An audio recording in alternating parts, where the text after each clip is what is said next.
Welcome to the Salmon Runs YouTube. Enjoy the video. You start by preparing what you need: VS Code with remote SSH, Python installed, and an active Colab notebook. Generate an SSH key pair now and keep the private key secure. This lets you tunnel VS Code to the Colab kernel.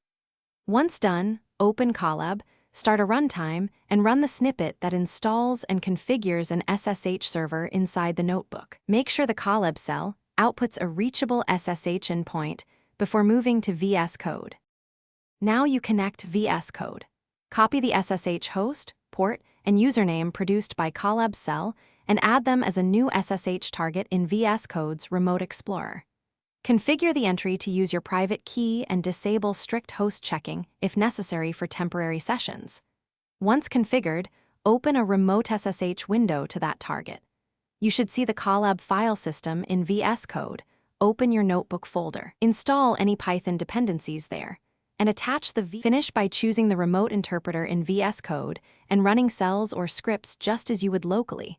This runs code on the Colab backend.